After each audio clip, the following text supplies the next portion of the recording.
We are very fortunate today to have not one but two fabulous PhD graduate students, Natalia Gallo from the Scripps Institution of Oceanography in the US, and Laura Ramajo from Universidad Santo Tomas in Chile, but also is affiliated with a university in Mallorca in Spain. They bring a young and energetic perspective to our lineup today. We have Dr. Nelson Lagos, also from Universidad de Santo Tomas, who both conducts ocean acidification research in Chile and serves as lead on a number of international efforts. Most recently, just several weeks ago, he led a workshop for students from across Latin America focused on OA research methods. We have David Osborne there on the end, director of the environmental laboratories of the International Atomic Energy Association in Monaco, who's overseeing currently the International Coordination Center on Ocean Acidification, which, if you don't know about it, is a very important multilateral coordination effort. And finally, me, director of NOAA's NOAA, National Oceanic and Atmospheric Administration in the US, Ocean Acidification Program.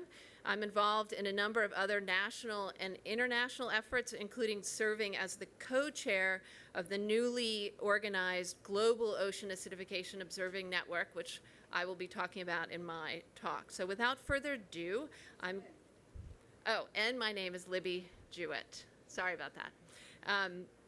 So without further ado, we're going to move to our first video.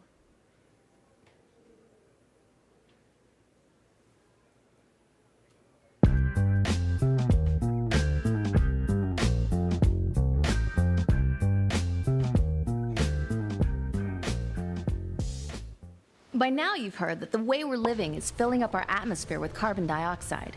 As a result, the planet's warming. Heat waves and floods are more likely to be extreme, and people's lives will get tougher. And the more we learn about climate change, the more risks we uncover. Since we started burning fossil fuels, the ocean has absorbed about half of all the CO2 we humans have put out. That's why it's called the planet's biggest carbon sink. Now this is good because it's kept a lot of CO2 out of the atmosphere. But as the ocean warms, it takes up less and less CO2. And with all that CO2 in the sea, scientists are shedding light on, well, an ocean of problems. Ready for the first big problem? Some sea creatures like clams, oysters, and coral, their shells and skeletons are getting weaker. Okay, you've got bigger problems than easy-to-crack clams? Maybe not if you're among the 1 in 7 people who get most of their protein from seafood. Or if you understand how unstable the world would be with a billion more hungry people. What's weakening the shells? Well, these little creatures are going about their lives scooping up molecules called carbonate ions to be the building blocks of their shells. But when CO2 reacts with seawater, it releases hydrogen ions, which compete with shells for carbonate. With more hydrogen ions floating around in the ocean, our little friends have to spend more energy building their shells and have less energy for finding food. That means it's harder to grow, and more will die off before they get big. So the fish that eat the clams or live among the coral will have a harder time surviving, meaning the fish that dine on them won't have enough to eat, and so we won't have enough to eat. Remember those pesky hydrogen ions generated by more CO2? They don't just take away the carbonate ions that these little clams need. They also make the ocean more acidic. It's already become 30% more acidic since we started spewing all this CO2, and it could get much worse. We could change the ocean's chemistry so much that shells actually start to dissolve. That means if we don't turn this problem around, your great-grandkids might think of reefs the way you think of a dodo bird. And with 1 in 4 ocean species living in coral reef ecosystems, weaker coral could threaten the foundation of the whole ocean food chain. But why panic, right? Life always seems to find a way to adapt, but it needs time. In a few decades, we might make the oceans more acidic than they've been in 20 million years. It's hard to imagine any ecosystem quickly adapting to that big of a change. But things don't have to get that bad. We've started this problem, and we're going to fix it, beginning at its source, carbon dioxide from burning fossil fuels. Learn more at acespace.org.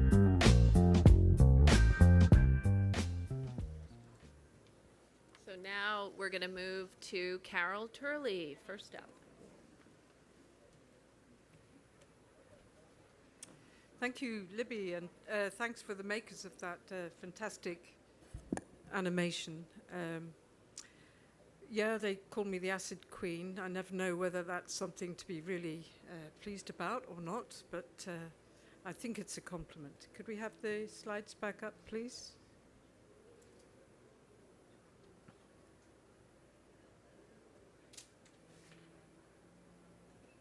So I fell in love with planet Earth back in the 60s with the Apollo missions, and I saw these fantastic photographs from outer space. And unlike most teenagers, I didn't have pictures of groups and sitting on the wall, you know, pop stars. I had pictures of planet Earth. And 10 years ago, I heard that about this ocean acidification thing, and it's caused by CO2 emissions. And I've worked on ocean acidification since then. So what is it? Well, we know that we are all producing CO2 emissions, mostly from burning fossil fuels. Now, 45% approximately stays in the atmosphere, causing climate change. The rest, the other half or so, is taken up by the land and by the ocean, more or less equally. When you add CO2, carbon dioxide, to the ocean, it's an acid gas. So it produces an acid when you mix it with water. And it's happening now, and there are a series of other chemical changes that you heard about on the film that happens as well. And ocean acidity has changed by 30% since the Industrial Revolution. So it's massive, and most of that in the last 40 years. And here you can see the CO2 emissions to the atmosphere increasing with time. We all know these images. And this is what's happening in the ocean. Over the last 20 or 30 years, scientists have observed what's happening in the ocean. So there are some long-term data sets. And as the CO2 in the ocean increases, the pH, the acidity, the measure of acidity decreases. And, you know, so what? You know, a little bit of a change. But if you look back in geological time, you have to go back to around 60 million years. That's when the dinosaurs died out, before you actually come to an event as similar to this. But it's actually 10 times faster now. The speed of change is 10 times faster now. And it will take around 10,000 years or more, tens of thousands of years, for this to buffer out. And of course, it will take biology even longer to recover from it. So this is the difference between what happened in pre-industrial time and what is projected by the end of this century. And it's happening to the global ocean, all of the ocean. There are some areas that are early vulnerabilities, such as in polar regions and subpolar regions, and in the temperate regions, where there's very strong vulnerability there. But also, as we'll hear later on, coastal upwellings are particularly vulnerable. And where we like to be, the coasts and estuaries are also vulnerable. And if you look at just the impacts of ocean acidification, you actually see one thing. But if you add other stresses, other global climate ocean stresses like warming, you actually end up with less CO2 that the organisms in the ocean can put up with. So your allowable emissions reduce by about 100 parts per million CO2. So it's serious. You know, we must remember that things are happening at the same time in the same place. And you add oxygen loss as well, and you've got even bigger impacts. So basically, the more CO2 that we put in the atmosphere, the more goes in the ocean. So if we follow a business as usual trajectory for CO2, we end up with a more acidic ocean. However, if we're good citizens and reduce our CO2 emissions very, very quickly, then there will be less impact. There still will be some, because the some CO2 is already up there, but it will be far less. So ocean acidification is happening now. It's happening very rapidly, amazingly rapidly. It's caused by CO2 emissions, and it falls in the remit of the UNFCCC. And why should we care? What can the UNFCCC do about it? Well, it can recognize ocean acidification and the other ocean stresses in the wording of the negotiations. That's something that you can do about it. And why do you need to do about it? Is because societies need to start thinking about adaptation to ocean warming, acidification, and oxygen loss. So this is my take-home message.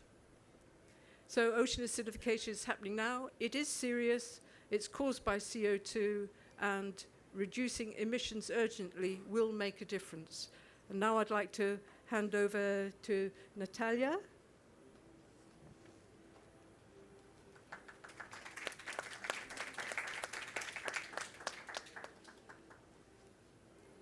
Hi, I'm Natalia Gallo, and today I'll be presenting on what we know about ocean acidification in upwelling areas. As you see pictured here, this is a volcanic carbon dioxide vent, and it's a naturally high carbon dioxide system. Similarly, upwelling regions are naturally high carbon dioxide systems. So today's upwelling regions can provide a window into what future marine communities will look like. To understand upwelling, you can imagine the ocean as a layer cake. So we have deeper layers and we have surface layers. In upwelling regions, those layers are disrupted, and you have your deeper water being brought up to the surface. This deep water is cold and nutrient-rich, which supports high fisheries production. However, the water is also high in carbon dioxide, which means it's low in pH, it's more acidic, and it's also low in oxygen. I'm a graduate student at the Scripps Institution of Oceanography, and I live near an important upwelling region off of California. This upwelling region supports many productive fisheries that support our economy as well as recreational fishermen. So where are the upwelling regions of the world, and is there an upwelling region next to your coastline? The ones that I'll be focusing on today are the eastern boundary current regions and the equatorial upwelling region, and you see those circled on the map. And these upwelling regions support productive fisheries around the world, for example, on things like sardines and anchovies. And we see fishermen in Mexico, here in Peru, in Chile, in Namibia, in India, and then also in the US, depending on these productive fisheries in these upwelling regions. So we need to focus on upwelling regions because they both provide a window into what future marine communities will look like if the ocean becomes more acidic and less oxygenated, but also because right now they're very important economic areas, and because they may be vulnerable to changes in ocean acidification because they're already naturally low pH areas. From ocean acidification experiments, we know that there are certain marine organisms that are vulnerable to ocean acidification. These are calcifying mollusks and corals, and they have a harder time building their calcium carbonate shells under these lower pH conditions. In modern-day upwelling ecosystems, we do see calcifying mollusks such as oysters and mussels. However, reef-building corals are found in very few upwelling systems today. Furthermore, in upwelling ecosystems, you don't just have to worry about acidification. We mentioned that the characteristics of that water is that it's also very low in oxygen. And this is important because some of the groups that we've seen in studies to be more resistant to low pH conditions, so not as vulnerable to ocean acidification, are the same groups that are very vulnerable to low oxygen. And so in these conditions, fish and crustaceans will be impacted by both stressors, the low oxygen and the low pH. For my PhD, I'm interested in these multi-stressor effects on bottom communities. And particularly, I'm interested in how pH change and oxygen change and temperature change affect bottom fish communities off of California. Although we've talked about how upwelling areas are naturally high carbon dioxide, more acidic areas, they're not immune to the effects of ocean acidification. And in fact, ocean acidification has been observed in multiple upwelling areas. And with the changes in chemistry that have been observed, we've also seen negative impacts on calcifying mollusks. The consistent findings are that things like oysters and mussels and pteropods and abalone are being negatively impacted by these declining pH conditions in upwelling systems. We also see changes in community composition. In these areas where pH has declined, you see shifts from calcifying mussels making up your community to more fleshy algae making up your community. So we're seeing real community shifts. And these community shifts and these biological changes, they're not just great for scientists to talk about, but they're affecting a lot of people economically.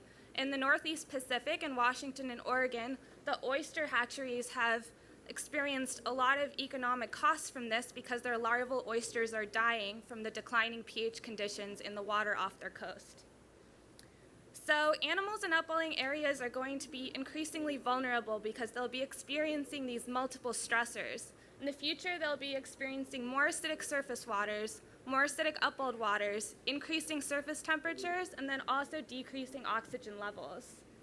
And we really need to think about the impacts of ocean acidification from the cellular and organismal physiology to the greater level of populations and communities of marine organisms, and then to the food web, because it's a healthy food web that sustains our fisheries. And the US is doing a great job monitoring ocean acidification off of our coasts. What about other developing countries like Mexico and Namibia and India that just don't have those same resources but are in these really important upwelling regions? Since upwelling regions are so economically important, we have to think about how ocean acidification is interacting with other climate stressors to affect these marine communities. And I leave you with this take-home message that some of our most productive fishing areas may be the ones most vulnerable to the impacts of ocean acidification. And with that, I will pass it on to Nelson.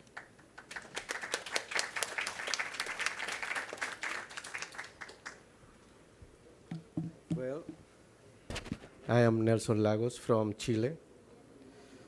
I want to take that some time ago I worked with the fishermen in Chile trying to establish a management area where the harvested stock can be rebuilt to increase the productivity of this area. Yeah. Those our efforts was promoted across our nation, and in fact, this result of this effort was now in the national regulation protecting some areas for the fishermen. For instance, for the period of the open access to the harvesting, the stock was very low, but after the creation of this management area, the increase of population was observed. One of the most important resources along the Chilean coast is a marine gastropod called el loco, that means the crazy. Yeah? The loco is found in high density within these marine reserves, and it's very low abundance in the areas for open access.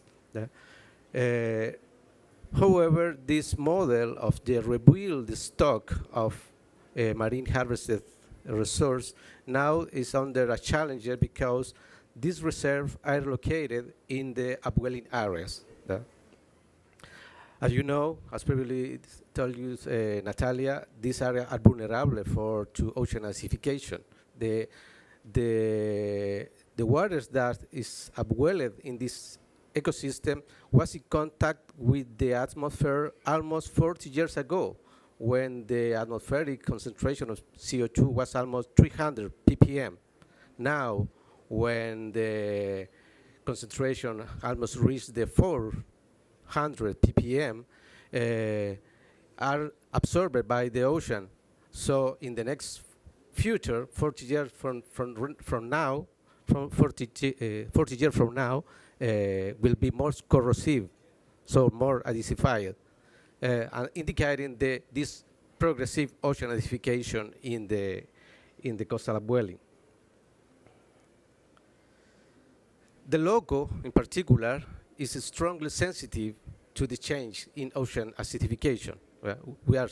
We make several studies about that and demonstrate that effect on calcification, on growth rates, metabolism, behavior, and morphology, for instance. In addition to the problem to the corrosive upwelling along the Chilean coast, we have the input of acidic rivers to the southern zone. In addition to that, they are a net sink for CO2 in the cold waters of the Patagonia.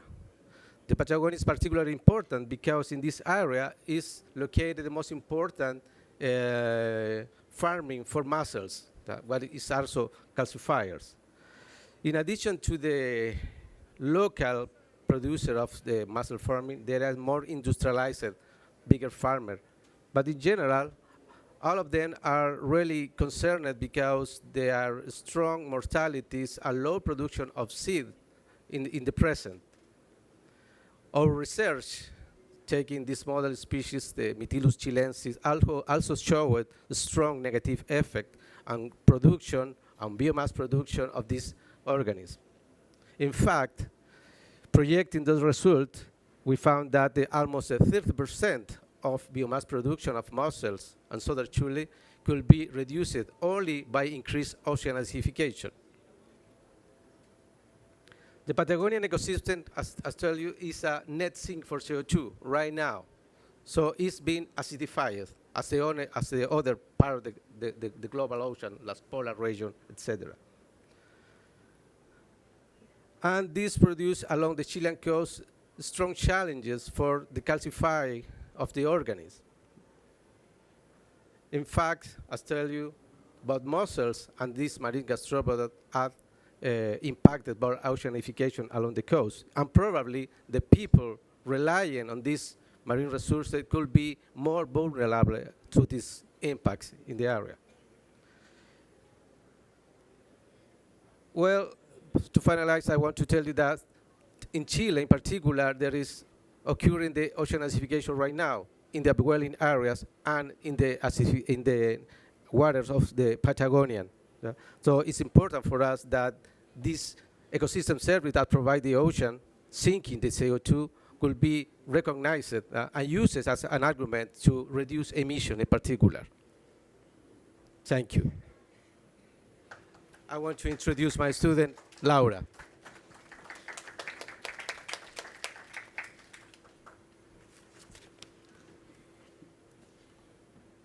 Hello, my name is Laura, and I'm going to talk about ocean acidification in Chile and Latin America from a perspective of a student perspective. I spend my life between mountains, seas, and oceans, and effects of warming and sea acidification, so ocean acidification are everywhere.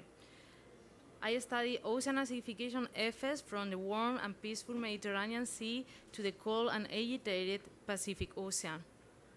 In Chile, ocean acidification researchers started 7 years ago with the concern about how this new threat would affect to one of the most productive coastal areas in the world.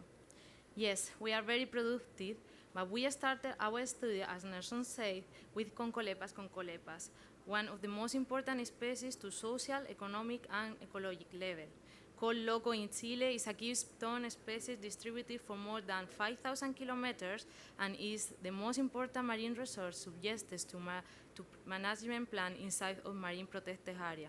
Only this species provide employment to more than 10,000 people to be finally commercially marketed around the world.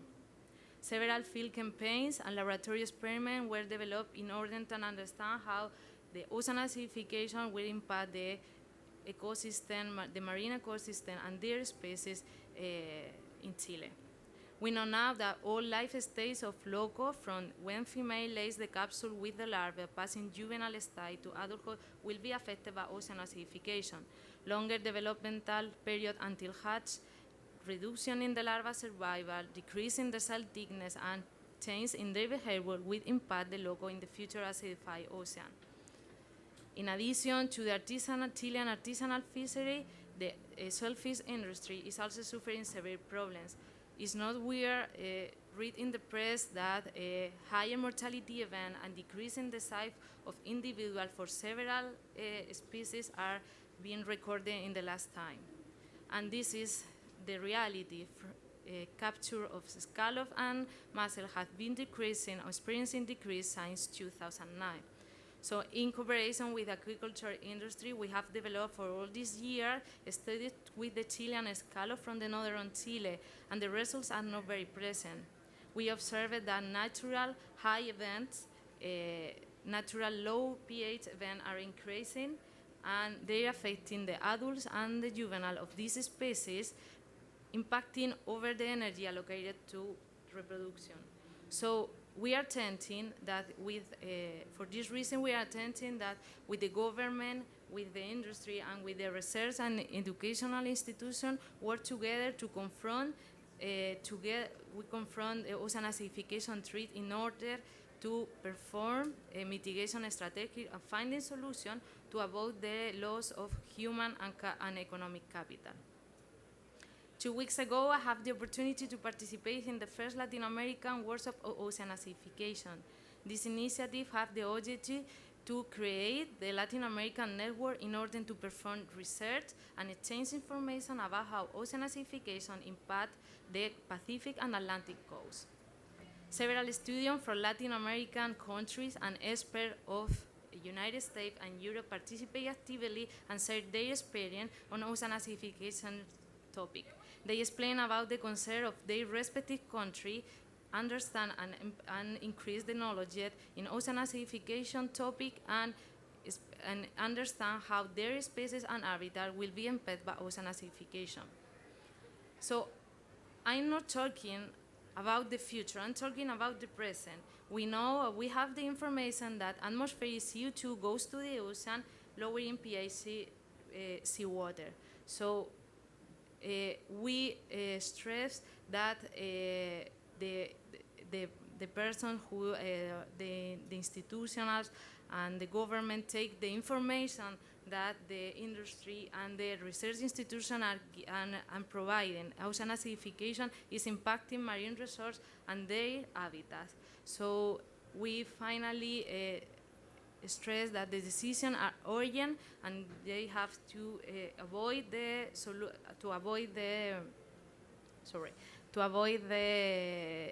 loss of human and economic capital. Thank you. Please, sorry. And give you the take home. Ocean acidification is already impacting productive, socioeconomically important marine ecosystem along the coast of both America. Nearly with AB.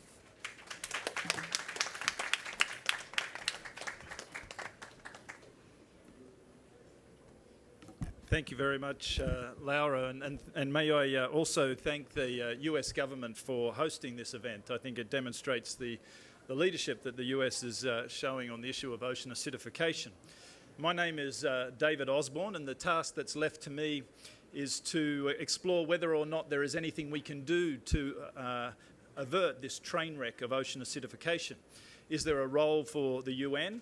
And can multilateralism actually make a difference when it comes to ocean acidification? My colleagues gave me this task because I work for the United Nations. More specifically, I'm the director of the Environment Laboratories of the International Atomic Energy Agency. Located in Monaco, our laboratories are unique within the UN for two reasons. The first of all is that we work in a really cool place.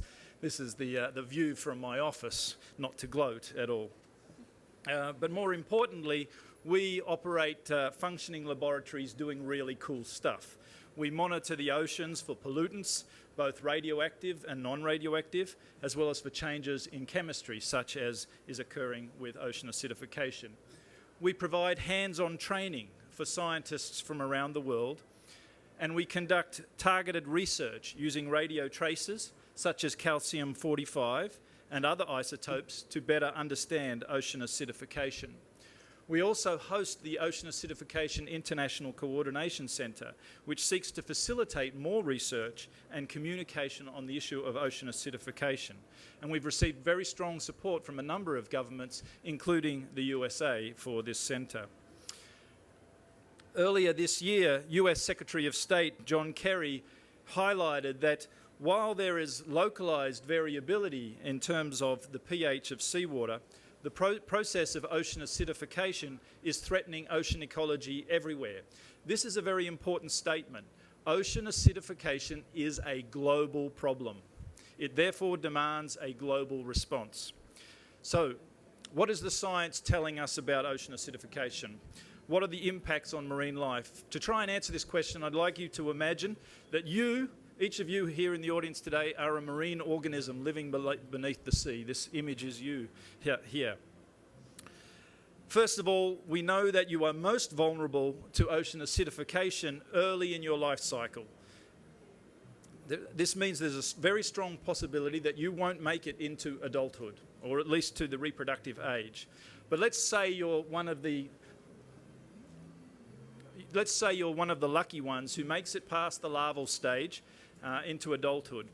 Ocean acidification may impair your sensory capacity, such as your vision, hearing, and sense of smell. Yes, marine organisms have a sense of smell. Your behavior may become erratic or confused. Your reproductive functions may be considerably diminished. It's not a good sign for ensuring the next generation. Your skeleton or your shell will most likely be substantially weakened, making you increasingly vulnerable to injury or predation. And your immunity to disease will be diminished. Finally, your growth rate will also become diminished. So in short, you have become smaller, sicker, weaker, and stranger. You are less able to make sense of the world around you, and your partner is less impressed with your capacity in the bedroom. Let's just say it's not bright for your future. Understanding this is important. With reduced genetic diversity and reduced population size, your species and the ecosystem to which you belong will be far less resilient to other pressures, such as increasing temperature, more frequent storm events, pollution, and over-harvesting, to name just a few. So that is the backstory. But what of the future? Clearly, a reduction in CO2 emissions is critical, and we all sincerely hope that the governments here these next 2 weeks will restore our faith in multilateralism and we'll be able to find a solution to reducing CO2 emissions. But can coastal communities and society more broadly also adapt to a more acidic ocean?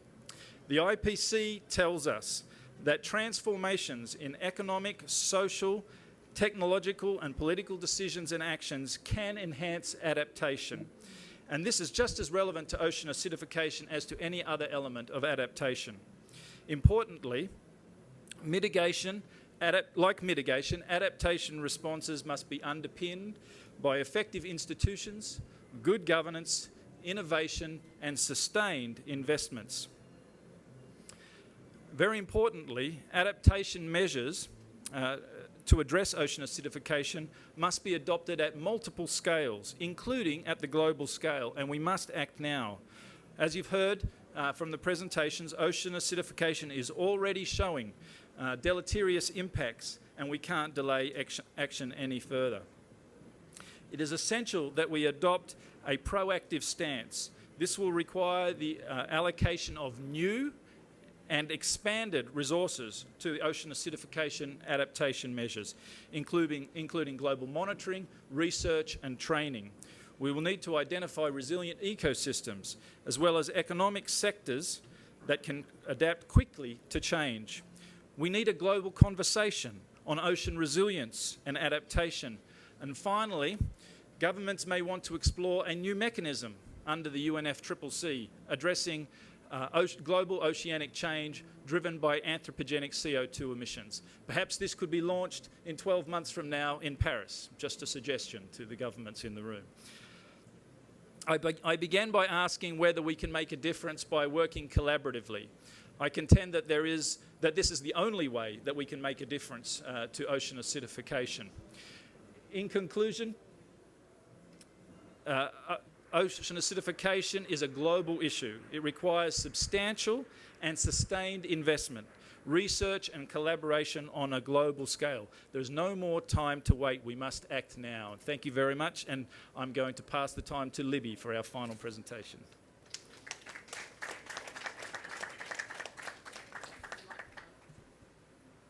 Oh, okay. So my final talk is going to also be about the very important global approach that David referenced. So my husband actually is an emergency room physician, and we spend many an evening talking about the issues facing him in his emergency room. Trauma, flu, asthma, most recently Ebola. And it was one of these conversations that he informed me about acidosis, which is what happens when too much CO2 builds up in our own blood. We can actually black out and even die, which is why you can actually hold your breath longer if you blow out CO2. By blowing out, you're actually maintaining a better pH for your blood, which is what causes you to want to breathe again. And on a global scale, we obviously need to be thinking about blowing off CO2, but that's up to you all. So coming back to the public health analogy, many medical doctors are using a range of indicators to help us determine whether we are healthy. So you'll know when you go to the doctor's office, they will take your temperature, they'll measure your blood pressure, they might have you hop on the scale, and they might take an echocardiogram or EKG. And if any of those numbers are off, it may indicate that there's something wrong with you. In fact, it might land you in the hospital. But how do we deal with protecting the global health of our global oceans? How can we help to maintain that delicate balance, which we have in our own bodies, but on a global scale for the ocean?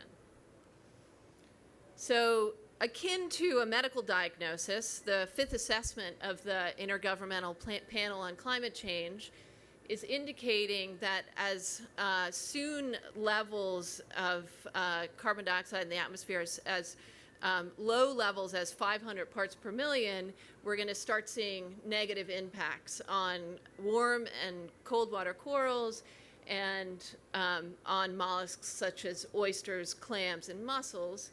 And but the impacts, so we know those things with a high degree of certainty. As far as the impacts on this starfish, which I caught off the coast of Maine along the east coast of the US, the impacts are less certain. And as Carol pointed out in this slide earlier, from complex experiments, we've determined that if you add in warming to additional CO2, we're actually seeing impacts occurring in the organisms earlier at lower levels of CO2 if you add in warming, and of course we know both things are happening simultaneously. So what are the broader economic impacts? Those are only beginning to be felt and understood. For instance, this fisherman who catches lobster off the coast of Maine, which is a $450 million industry, invited me to come speak with him and his fellow lobstermen so that they can be prepared for what might be coming. So like the system that medical doctors have created, we are building an EKG for the sea. So we are building something called the Global Ocean Acidification Network. It is a coordinated effort on the behalf of academic and government scientists from around the world, because as you know, you can't manage what you don't measure. And we're intending for the Global Ocean Acidification Observing Network to help us identify those areas that are most susceptible, like the upwelling regions that my colleagues have indicated, and that you can actually see brilliantly on the hyperwall right behind. You can see the big upwelling current coming off of the northwest coast of Latin America, as well as off the coast of Africa. And so these are regions that we're particularly concerned about. So the global network, we intend that it will provide an understanding of the global ocean acidification conditions, that is the chemistry. It will also provide an understanding of the biological response to that chemical change or the response of the ecosystem, and will also provide information so we can build better models in order to predict what the future conditions might be. And you can gather additional information about the global network on this website, including lists of network members, scientists, and the countries that they are working from. So this is a picture of an ocean acidification mooring deployed off the west coast of the US. It is providing information as part of the global network, but it's actually providing actionable information for coastal industries so that they know when corrosive upwelled waters are heading their way and they can adapt their practices. And I'm actually going to be speaking more about this in the Peruvian Center tomorrow at 4 o'clock when Nelson will be leading another event that includes ocean acidification. So we need more research in controlled settings in order to understand what the impact of future levels of CO2 in organisms might be. And we need to connect the chemistry to the biology in that process.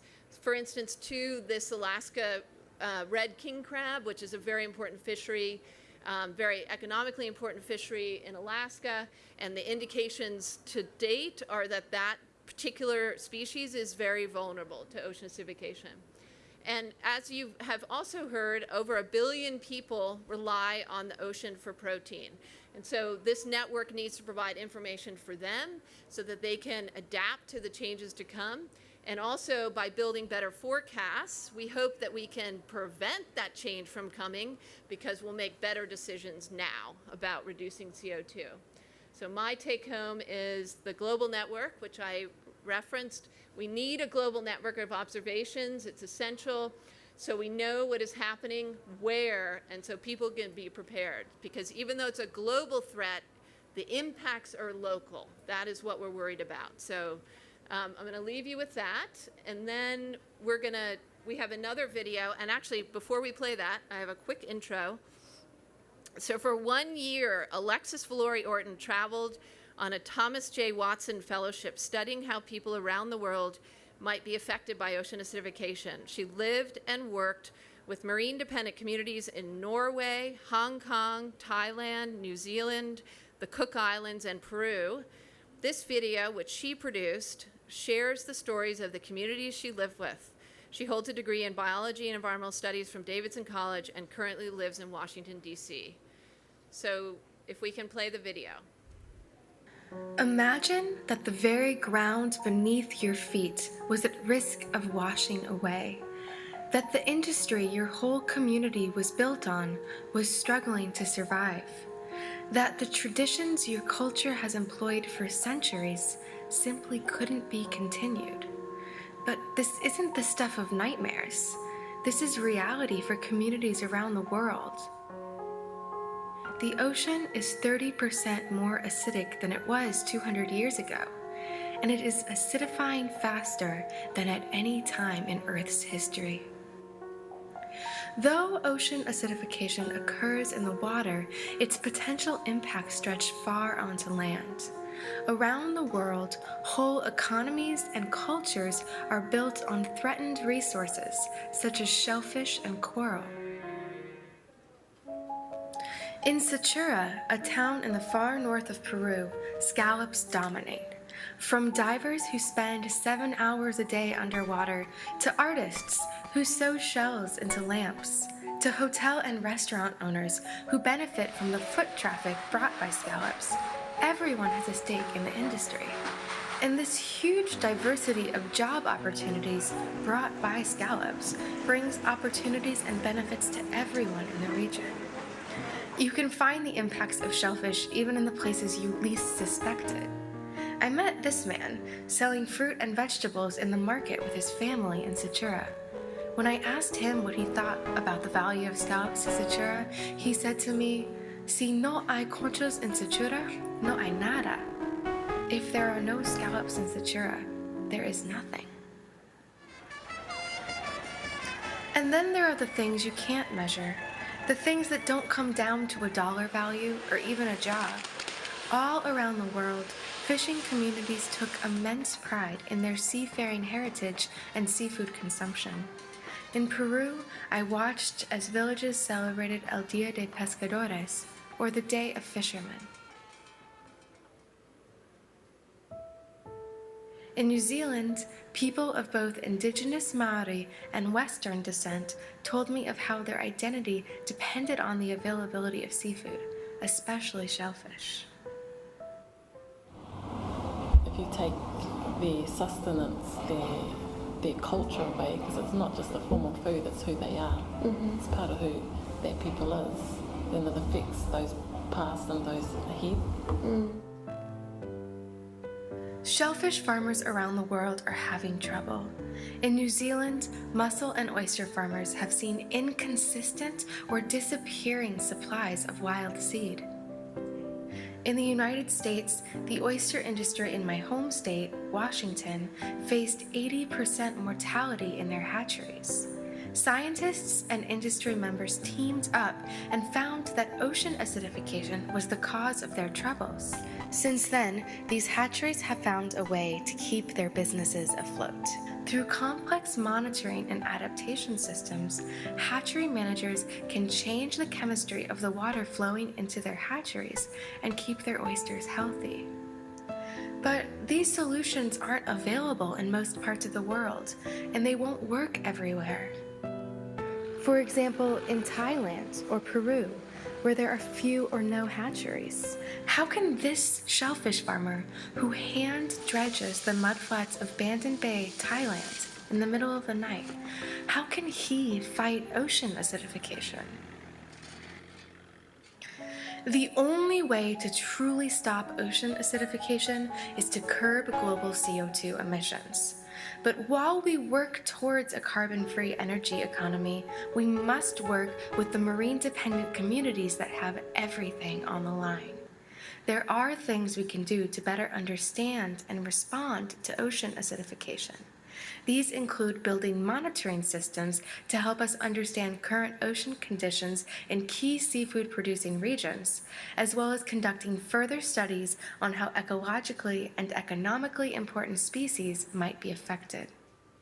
Of all the people I met, one man stays in my mind. Pedro, who has been farming scallops in Peru for 30 years, spoke with passion. Pero te voy a decir algo. Pese a eso, aún persisto en hacer lo mismo. Quiero hacer esto. ¿Y sabes por qué? ¿Sabes por qué? Porque no tenemos otro camino. No tenemos otra salida. There is no other way. There is no other choice. This is our ocean. Let's work together to save it.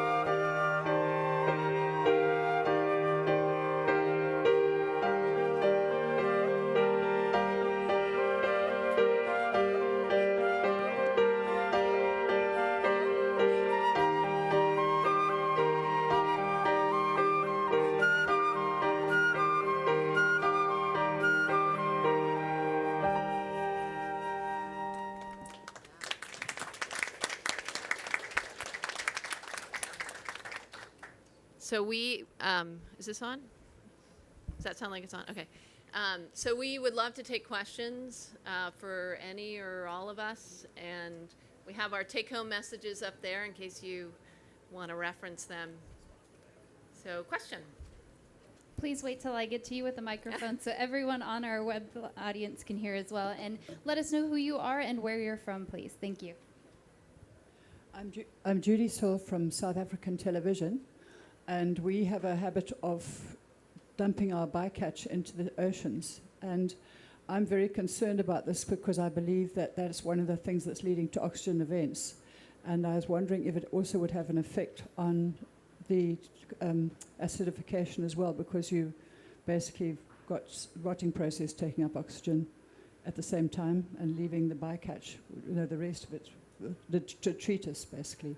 And we have a lot of oxygen events at the moment, and our lobsters at 3.1% of pristine and still being fished, and I don't know why. Do you want to? Yeah. Okay, so the microphone's working. Fantastic question. Thank you for that. So what's going on when we dump that bycatch off of a boat? It ends up on the bottom of the ocean there, and what happens then? So all of a sudden starts getting decomposed by animals, but also getting decomposed by bacteria. Those bacteria are utilizing oxygen. You mentioned the decline in oxygen, and what they're producing, whenever we respire, we take one molecule of oxygen, we produce one molecule of carbon dioxide. So in those areas where you're seeing all this bycatch dumped, you're absolutely seeing an increase in carbon dioxide. It's probably more localized to the deeper water where the bycatch is dumped. If there's a lot of mixing in that area, depending on how deep it is, it could potentially be brought up to the surface, but it would have to be in an area where it's mixed. But it's probably affecting the pH conditions for those bottom communities in those areas. So absolutely something to be thinking about. Yes, it would be taking out oxygen, producing CO2. So lower oxygen and more acidic waters.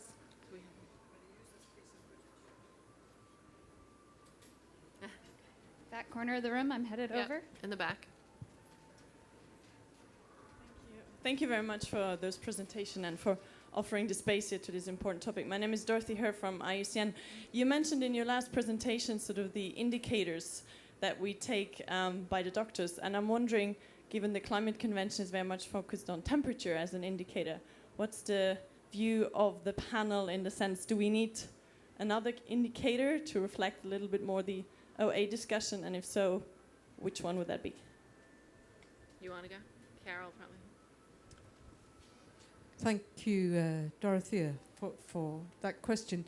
Well, it's very interesting that the UNFCCC COP is focusing on temperature in the air, while acidification is due to carbon dioxide that we emit. So part of that causes rising air temperatures. Part of it causes rising sea temperatures. But as I said, about 30% of that carbon dioxide that we are producing at this moment is actually going into the ocean. So it would be a good argument, therefore, ocean acidification would be a great argument for actually having CO2 targets rather than temperature targets. That way, it would include the atmosphere, the land, as well, and the ocean, of course. So CO2 targets, rather than not even CO2 equivalent targets, would automatically include the ocean. And just on that, over 90% of the heat caused by climate change, the heat energy, is ending up in the ocean. So the ocean is absorbing the heat, is buffering climate change, and it's absorbing the carbon dioxide. So it really is at the front line of climate. And if you think that 96% of the living space on the planet, because the oceans are so deep, is oceanic, 96%, and it's probably getting about 4% of the mention in the UNFCCC. So this is why we really think we should try and include ocean language in the outcome from this. And Lima, Peru, Chile, the coast of South America is a really good reason for doing that, because it's happening now there, and it's a great opportunity for this COP to get something in paper before the Paris COP. So we have a question here. She's raising her hand. Yeah. Good afternoon. My name is Lucia Gregurkova. I'm from the Czech Republic. In Europe, we don't have sea, and actually, I'm not a scientist. I'm a student of international relations. So thank you very much for the presentation. I'm really touched.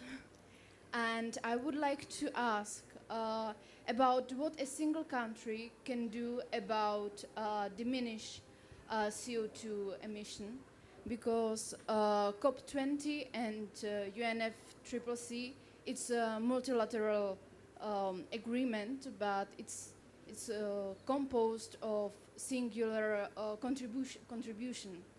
So I would like to ask, what should be a singular individual contribution of any country? Thank you very much. You want to go? Thank you. I'll try to answer that question. That's, I think, what everyone's discussing here for the next 2 weeks. And of course, just with all of the climate change issues that are being discussed here, there is the mitigation component, and then there's the adaptation component. And clearly we need to address mitigation, and we need to bring down levels and not focus, and I link my response to the earlier question as well, link our response not only to temperature increases, but to atmospheric carbon concentrations. So work towards targets that are aimed at atmospheric concentrations, and that's working at a multilateral or global scale. Obviously, individual countries can adopt different energy platforms to bring that down. But countries can also invest in the adaptation, and that is about, one, more research to understand exactly what the impacts will be. What will be the impact on individual species? What will the impact be on ecosystems? What will be the impact on trophic structure and the industries that are dependent, for example, on fisheries, aquaculture, etc. And then also reducing the pressures on the marine environment, or in other words, building the resilience of the marine environment by reducing other pressures, such as land-based sources of pollution, overfishing, habitat destruction, introduced marine pests, etc. While I've got the microphone, I'd like just to come back to that earlier question, because a lot of the work that has been, a lot of the discussion here at the COP and previous COPs has focused on this 1.5, 2 degree Celsius target. And it seems to be that the oceans and the chemistry of the oceans is ignored in that. And I really do think governments should be focusing on atmospheric carbon concentrations in addition to the temperature gains. We shouldn't omit that, but we should start looking at atmospheric carbon concentrations. As we all know, there are skeptics out there who will argue that the correlation between carbon concentrations and temperature. But no one is arguing the correlation between atmospheric carbon and acidity. And as we saw in Carol's presentation, there's a fairly linear correlation between atmospheric carbon concentrations and levels of acidity. If we measure by acidity, it becomes too fine a scale, I think. At the moment, we've seen a decrease in acidity from 8.2 to 8.1 on the pH scale. That might not sound like a lot, but if that was in, you use the reference of human health, if your blood pH went down by 0.1, you'd be very sick. If it went down by 0.3, you'd be dead. So it's a very fine scale when it comes to pH. So that's why I would suggest more that we focus on atmospheric carbon concentrations, but we have to identify what those levels will be before we pass tipping points in terms of ocean ecosystems. All right, so Have time for just a couple more questions, unfortunately. we have 5 more minutes, so who's got the really burning question? Okay. This young man. And then we'll go to Hans. Hello, my name is Malcolm Johnson. I'm a writer for The Verb. First, thank you so much for this presentation. It's inspiring to know that the U.S. really does care about the oceans. My question kind of concerns, it was mentioned a few times, the importance of including ocean impacts language in a UN documents. I was kind of curious what the panel here would recommend that language sounds like for UN to talk about. Yeah, I think we would answer that, but we've been asked not to answer questions that are specific to the negotiations. So I think we'll move. Hans, did you have a question? Sorry, I will say this one thing, and I'm not going to suggest what language should be in, because as Libby's rightly pointed out, that's not our role. That's for the member states to determine. But as I mentioned in my presentation, we clearly need to have a global conversation on ocean resilience and adaptation. It needs to be incorporated into the negotiations. It is to a large extent absent from the COP negotiations. It needs to be have a much higher profile. In the stripe. And then we'll do one more. Hans Pörtner, IPCC, coordinating these author of the Oceans chapter. And I would like to share with you the experience that we have had over the last years in terms of developing a language that accommodates some of these concerns. What I think is important that we cross-calibrate with the sort of standards and units used in a global context. It makes sense in a way to reduce some of these units to simple global targets that everybody can share and think about. The important issue is that we need to inform people what it means if we talk about a 1.5 versus a 2 degree target. What does it mean for the oceans in terms of ocean temperatures, ocean CO2 content, and so forth? So there is a rich context there, but sometimes it makes sense really to nail it down, simplify it to a level that makes sense in the negotiations. But people should have in mind what the context of those numbers is, and I think the IPCC report, especially the synthesis report, has made some effort to do that. Great. So we have one more question in the back, in the white shirt, and then we'll be done. We have to move on to the next. Okay. Thank you. Oh, okay. No, that's fine. Go ahead. I can do this really fast. Okay. My name is Isabel. I'm an environmental engineering student. I'm from here, from Peru. And I think all this is about chemistry because, yeah, that's chemistry. And I know that you know what the problem is, and you have identified that it is acidification. There is acidification. But can there be any better solution than cutting the emissions? Because the only one solution is always cutting the emissions, and that will take time. For example, I don't know if there is a technology to add some chemical to the sea, because it's the formation of carbonic acid, isn't it? And one other point, you Natalia, told us that USA was doing something because of resources. I would like please to know what exactly are you doing, except trying to cut emissions, because that's always trying to, and it's happening. And Do you know what is there? I don't know. Maybe we should have Natasha if you want. I'll just quickly answer the geoengineering question essentially you were asking. Yes, you could add chemicals to the ocean to change the chemistry back, but the cost of doing it and the impact from adding those chemicals would themselves be a big problem. Yeah. Okay? So there are other things you can do. You could try and engineer or grow species that are less vulnerable to ocean acidification commercially and things like that. It's a whole new area of research that we need to start thinking about, and it's adaptation. I'm going to hand over to Natasha to... Yes, locally we can also help some of the problems by not doing things like dumping a lot of bycatch or not, dumping a lot of nutrients into local water bodies. To get back to your second question, though, what the U.S. is really doing is it's investing in monitoring changes in ocean acidity along our coastlines. And so with Libby as the director of NOAA's Ocean Acidification Program, I'm going to turn it over to Libby to answer. So I'm going to be very quick because I know we're getting the, yeah. So in NOAA we have a number of ways that we're monitoring. We have those buoys that I showed a picture of. We have the ships that Natalia showed, where we actually do cruises along our coast every 3 to 5 years and look at the chemistry from the top, from the surface to the bottom. And then we actually have outfitted commercial shipping lines with underway systems that are, so whenever they go out and are taking their goods wherever across the ocean, they also are measuring PCO2 and pH in the water, so that also adds to the database of observations that we have. And you can see, again, on that Global OA Observing Network website, you will see where platforms are that are measuring OA relevant indicators throughout the world. So not just what NOAA's doing, but what everyone's doing. And if you're doing something and it's not there, then you need to get in touch with us and we'll add it. So I think we're going to end. You're going to end? Right. Yeah. So we would love to thank everybody for coming today. I know there are a lot more questions in the audience, and our panelists will be around for a little bit, hopefully, to answer questions. So please approach them directly.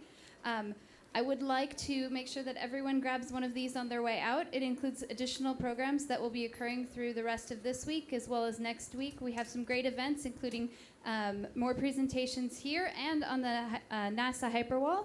So with that, grab one of these on your way out and give our panelists another round of applause for a fantastic presentation.